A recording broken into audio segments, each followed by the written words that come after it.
Hello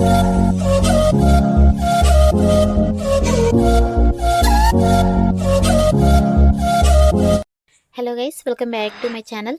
guys, కేంద్ర ప్రభుత్వం నుంచి కొత్త నోటిఫికేషన్ అయితే రిలీజ్ అయిందనమాట. సో జూనియర్ అసిస్టెంట్ ఉద్యోగాలను అయితే భర్తీ చేస్తున్నారు. 45,000 వరకు జీతం అయితే ఇవ్వడం జరుగుతుంది అనమాట చేరగానే. అదేవిధంగా మనకు తక్కువ కాంపిటీషన్ కూడా ఉంటుంది కాబట్టి సో మ్యాక్సిమం అప్లై చేసుకోవడానికి ట్రై చేయండి. మన ఆంధ్రప్రదేశ్, తెలంగాణ 2 రాష్ట్రాల వాళ్ళు మెయిల్ అండ్ ఫిమేల్ క్యాండిడేట్స్ ఇద్దరు కూడా ఇక నోటిఫికేషన్కి అప్లై అయితే చేసుకోవచ్చు అనమాట. అదేవిధంగా ఇవన్నీ పర్మనెంట్ గవర్నమెంట్ జాబ్స్ కాబట్టి మిస్ చేసుకోకండి గైస్. సో ఇక నోటిఫికేషన్కి సంబంధించి పూర్తి డీటెయిల్స్ అయితే నేను వీడియోలో ఎక్స్ప్లెయిన్ చేస్తాను. వీడియో అయితే స్కిప్ చేయకుండా ఎండ్ దగ్గర చూడండి. అండ్ అలాగే వీడియోలోకి వెళ్లే ముందు ఇంకా మన ఛానల్ ఎవరైనా సబ్స్క్రైబ్ చేసుకోకపోతే సబ్స్క్రైబ్ చేసుకుని పక్కనే ఉన్న బెల్ ఐకాన్ అయితే యాక్టివేట్ చేసుకోండి. అండ్ వీడియోకి ఒక చిన్న లైక్ చేసి సపోర్ట్ అయితే చేయండి ఫ్రెండ్స్. ఇంకా లేట్ చేయకుండా డీటెయిల్స్ అయితే చూసిద్దాం. గైస్, ఈ నోటిఫికేషన్ మనకు Indian institute of technology Monday నుంచి రిలీజ్ అయిందనమాట. సో ఇక నోటిఫికేషన్కి ఇండియన్ సిటిజన్స్ ఎవరైనా అప్లై అయితే చేసుకోవచ్చు. అంటే మన ఆంధ్రప్రదేశ్, తెలంగాణ 2 రాష్ట్రాల వాళ్ళు మెయిల్ అండ్ ఫిమేల్ క్యాండిడేట్స్ ఇద్దరు కూడా ఇక నోటిఫికేషన్కి అప్లై అయితే చేసుకోవచ్చు అనమాట. గైస్, ఇక నోటిఫికేషన్ ద్వారా వీళ్ళు నాన్ టీచింగ్ పోస్టులు అయితే భర్తీ చేస్తున్నారు. సో ఇక్కడ పోస్ట్ నేను కనుక చూసుకుంటే జూనియర్ అసిస్టెంట్ పోస్టులు అయితే భర్తీ చేస్తున్నారు అనమాట. సో ఇక పోస్ట్కి సెలెక్ట్ అయిన క్యాండిడేట్స్కి లెవెల్ 3 ప్రకారం శాలరీస్ అయితే ఇవ్వడం జరుగుతుంది. అంటే అన్ని రకాల గవర్నమెంట్ అలవెన్సెస్ కలుపుకొని స్టార్టింగ్ శాలరీ మీకు 45,000 పర్ మంత్ శాలరీ అయితే ప్రొవైడ్ చేయడం జరుగుతుంది అనమాట. సో ఇవి సెంట్రల్ గవర్నమెంట్ జాబ్స్ కాబట్టి మనకు సెంట్రల్ గవర్నమెంట్ అలవెన్సెస్ అన్ని కూడా ప్రొవైడ్ చేయడం జరుగుతుంది అనమాట.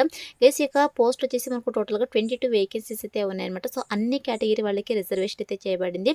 సో అన్రిజర్వ్లో వచ్చేసి మనకు 10 వేకెన్సీస్ అయితే ఉన్నాయి. ఈడబ్ల్యూఎస్ వచ్చేసి 2, అదేవిధంగా ఓబీసీ క్యాండిడేట్స్కి 6, ఎస్టీ వాళ్ళకి 1, ఈ వాళ్ళకి 3 వేకెన్సీస్ అయితే రిజర్వేషన్ అయితే చేయబడింది అనమాట. సో ఏ కేటగిరీ వాళ్ళైనా ఇక నోటిఫికేషన్కి అప్లై అయితే చేసుకోవచ్చు కాబట్టి సో మ్యాక్సిమం ప్రతి ఒక్కరు కూడా అప్లికేషన్స్ పెట్టడానికి అయితే ట్రై చేయండి ఫ్రెండ్స్. అండ్ అలాగే ఇక పోస్ట్కి అప్లై చేసుకోవడానికి ఏజ్ లిమిట్ కనుక చూసుకున్నట్లయితే 18 to 35 ఇయర్స్ వరకు ఏజ్ ఉన్న వాళ్ళైతే అప్లై చేసుకోవచ్చు. As per central government rules ప్రకారం మనకు అప్పర్ ఏజ్ రిలాక్సేషన్ కూడా వర్తిస్తుంది అనమాట. సో ఎవరైతే ఎస్సీ ఎస్టీ క్యాండిడేట్స్ ఉంటారో సో వీళ్ళు వచ్చేసి 40 ఇయర్స్ వరకు ఏజ్ ఉన్న వాళ్ళైతే అప్లై చేసుకోవచ్చు. ఓబీసీ క్యాండిడేట్స్ వచ్చేసి 38 ఇయర్స్ వరకు ఏజ్ ఉన్న వాళ్ళు అప్లై చేసుకోవచ్చు. పీడబ్ల్యూడీ క్యాండిడేట్స్ వచ్చేసి 45 ఇయర్స్ వరకు ఏజ్ ఉన్న వాళ్ళైతే అప్లై అయితే చేసుకోవచ్చు అనమాట. అండ్ నెక్స్ట్ వచ్చేసి ఇక నోటిఫికేషన్కి అప్లై చేసుకోవడానికి లాస్ట్ డేట్ కనుక చూసుకున్నట్లయితే 20th December 2024 లోపు అయితే అప్లై చేసుకోవాల్సి ఉంటుంది అనమాట. సో ఈ మంత్ 20th లోపు అయితే మీరు అప్లై అయితే చేసుకోవాల్సి ఉంటుంది గైస్. అండ్ నెక్స్ట్ వచ్చేసి ఇక పోస్ట్కి అప్లై చేసుకోవడానికి క్వాలిఫికేషన్స్ కనుక చూసుకుంటే గైస్ ఇక పోస్ట్కి వచ్చేసి ఎనీ డిగ్రీ క్వాలిఫికేషన్స్ ఉన్న వాళ్ళైతే అప్లై అయితే చేసుకోవచ్చు అనమాట. అదేవిధంగా తక్కువ కాంపిటీషన్ ఉంటుందని చెప్పేసి నేను ఎందుకు చెప్పానంటే ఇక్కడ చూడండి మనకు 1 year వరకు రిలవెంట్ ఎక్స్పీరియన్స్ అయితే అడుగుతున్నారు అనమాట. సో ఎనీ డిగ్రీ క్వాలిఫికేషన్స్తో పాటు మీకు కంప్యూటర్ అప్లికేషన్కి సంబంధించి నాలెడ్జ్ అయితే ఉండాలి. అదేవిధంగా 1 year వరకు ఎక్స్పీరియన్స్ కనుక ఉన్నట్టు ఇక పోస్ట్కి అప్లై అయితే చేసుకోవచ్చు. డిగ్రీలో వచ్చేసి 55% మార్క్స్ అయితే పాస్ అయి ఉండాలి అనమాట. ఇదైతే గుర్తుపెట్టుకోండి. లేదా మాస్టర్స్ డిగ్రీ పీజీ క్వాలిఫికేషన్స్ ఉన్న వాళ్ళు కూడా అప్లై అయితే చేసుకోవచ్చు అనమాట. సో ఎవరైతే పీజీ క్వాలిఫికేషన్స్తో అప్లై చేసుకుంటారో వీళ్ళకి ఎటువంటి ఎక్స్పీరియన్స్ అయితే అవసరం లేదు. ఫ్రెషర్ క్యాండిడేట్స్ అయితే అప్లై చేసుకోవచ్చు. ఓన్లీ డిగ్రీ క్వాలిఫికేషన్స్తో అప్లై చేసుకునే వాళ్ళకి మాత్రం 1 year వరకు ఎక్స్పీరియన్స్ అయితే అడుగుతున్నారు అనమాట.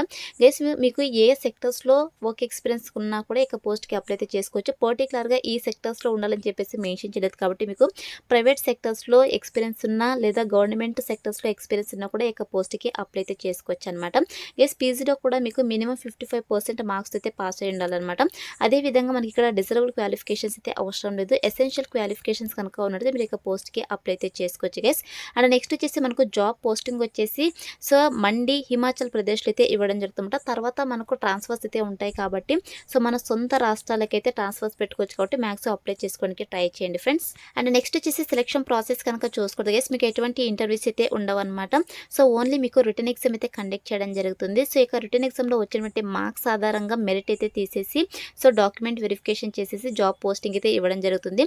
సో ఇక పోస్ట్కి స్కిల్ టెస్ట్ అయితే ఉంటుందన్నమాట. సో జూనియర్ అసిస్టెంట్ పోస్ట్కి మీకు కంప్యూటర్కి సంబంధించి స్కిల్ టెస్ట్ అయితే కండక్ట్ చేయడం జరుగుతుంది. సో స్కిల్ టెస్ట్ వచ్చేసి మనకు ఓన్లీ క్వాలిఫైయింగ్ నేచర్లో మాత్రమే కండక్ట్ చేయడం జరుగుతుంది గైస్. సో ఇక రిటర్న్ ఎగ్జామ్కి సంబంధించి ఎగ్జామినేషన్ సెంటర్స్ అయితే మెన్షన్ చేయలేదు. సో మనకు అఫీషియల్ వెబ్సైట్ అయితే వాళ్ళు మెన్షన్ చేయడం జరుగుతుంది. సో మాక్సిమం మనకు హిమాచల్ ప్రదేశ్లోనే ఇక రిటర్న్ ఎగ్జామ్ కండక్ట్ చేస్తుంటే ఛాన్సెస్ అయితే ఉంటుందన్నమాట. సో ఈ విధంగా మనకు సెలక్షన్ ప్రాసెస్ అయితే ఉంటుంది. అండ్ నెక్స్ట్ వచ్చేసి అప్లికేషన్ ఫీ కనుక చూసుకుంటే గైస్ ఎవరైతే అన్రిజర్వ్డ్ కేటగిరీ వాళ్ళు ఈడబ్ల్యూఎస్ వాళ్ళు ఉంటారో సో వీడు వచ్చేసి 500 రూపీస్ అప్లికేషన్ ఫీ అయితే పే చేయాల్సి ఉంటుంది.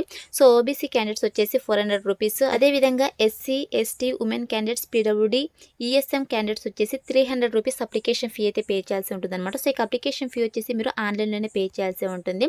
సో మీరు అప్లై చేసుకునేటప్పుడు ఇక అప్లికేషన్ ఫీ కూడా మీరు పే చేసేసి అప్లై అయితే చేసుకోవాల్సి ఉంటుంది అనమాట. అండ్ నెక్స్ట్ వచ్చేసి ఇక నోటిఫికేషన్కి ఎలా అప్లై చేసుకోవాలంటే గైస్ మీరు ఆన్లైన్లో అప్లై అయితే చేసుకోవాల్సి ఉంటుందన్నమాట. సో నేను ఆన్లైన్ అప్లై లింక్ అయితే డిస్క్రిప్షన్లో ప్రొవైడ్ చేశాను. సో ఇక లింక్ పైన క్లిక్ చేసిన వెంటనే వీళ్ళ అఫీషియల్ వెబ్సైట్ అయితే ఓపెన్ అవుతుంది. ఇది వచ్చేసి అఫీషియల్ వెబ్సైట్ అనమాట. సో మీరు అఫీషియల్ వెబ్సైట్లోకి అయితే వచ్చేసి అప్లై అయితే చేసుకోవాల్సి ఉంటుంది. సో ఇక్కడ చూడండి, మీరు ఫస్ట్ టైం కనుక అప్లై చేసుకుంటున్నట్టయితే ఇక్కడ చూడండి డోంట్ హ్యావ్ అన్ అకౌంట్ ఉంది కదా. సో ఇక సైన్ అప్ అయితే క్లిక్ చేసేసేయండి. సో క్లిక్ చేసిన వెంటనే మీకు లాగిన్ డీటెయిల్స్ క్రియేట్ చేసుకోండి అని చెప్పేసి ఇలా అప్లికేషన్ ఫామ్ అయితే రావడం జరుగుతుంది. సో మీకు ఈమెయిల్ అడ్రస్ అదేవిధంగా మీకు పాస్వర్డ్ ఇచ్చేసి మీ మొబైల్ నెంబర్ ఇచ్చేసి ఇక్కడ క్యాప్చా ఎంటర్ చేసేసి సో సైన్ అప్ అయితే అవ్వాల్సి ఉంటుంది అనమాట. వన్స్ మీరు సైన్ అప్ అయిన తర్వాత సో బ్యాక్ అయితే వచ్చేసి సో మీరు ఏదైతే ఈమెయిల్ ఐడి ఇచ్చింటారో యూజర్ నేమ్, సో ఇక యూజర్ నేమ్ పాస్వర్డ్ అయితే ఇచ్చేసి ఇక్కడ క్యాప్చా ఎంటర్ చేసేసి లాగిన్ అయితే అవ్వాల్సి ఉంటుంది అనమాట. సో వన్స్ లాగిన్ అయిన తర్వాత మీకు అప్లికేషన్ ఫామ్ అయితే రావడం జరుగుతుంది. సో ఇక అప్లికేషన్ ఫామ్లో మీ యొక్క బేసిక్ డీటెయిల్స్, ఎడ్యుకేషనల్ డీటెయిల్స్, అదేవిధంగా ఎక్స్పెన్స్ డీటెయిల్స్ అన్నీ కూడా ఎంటర్ చేసేసి మీరు అప్లికేషన్ ఫామ్ని అయితే సబ్మిట్ చేయాల్సి ఉంటుంది అనమాట. సో ఈ విధంగా మీరు ఆన్లైన్లో అప్లై అయితే చేసుకోవాల్సి ఉంటుంది గైస్. ఆన్లైన్లో ఏ విధంగా అప్లై చేసుకోవాలని చెప్పేసి కంప్లీట్ ఇన్స్ట్రక్షన్స్ అన్నీ కూడా మనకు నోటిఫికేషన్ పీడిఎఫ్లో మెన్షన్ చేయడం జరిగింది. సో ఇక నోటిఫికేషన్ పీడిఎఫ్ని మీరు డౌన్లోడ్ చేసుకునేసి క్లియర్గా చెక్ చేసుకునేసి మిస్టేక్స్ లేకుండా ఆన్లైన్లో అప్లై అయితే చేసుకోండి ఫ్రెండ్స్. సో ఇక నోటిఫికేషన్కి సంబంధించి ఇంపార్టెంట్ లింక్స్ అన్ని కూడా డిస్క్రిప్షన్లో ప్రొవైడ్ చేశాను. సో అక్కడ నుంచి మీరు డైరెక్ట్గా ఆన్లైన్లో అప్లై అయితే చేసుకోండి. ఇది ఫ్రెండ్స్ ఇవాల్టి వీడియో. మరొక మంచి వీడియోతో మళ్ళీ కలుద్దాం. Thank you.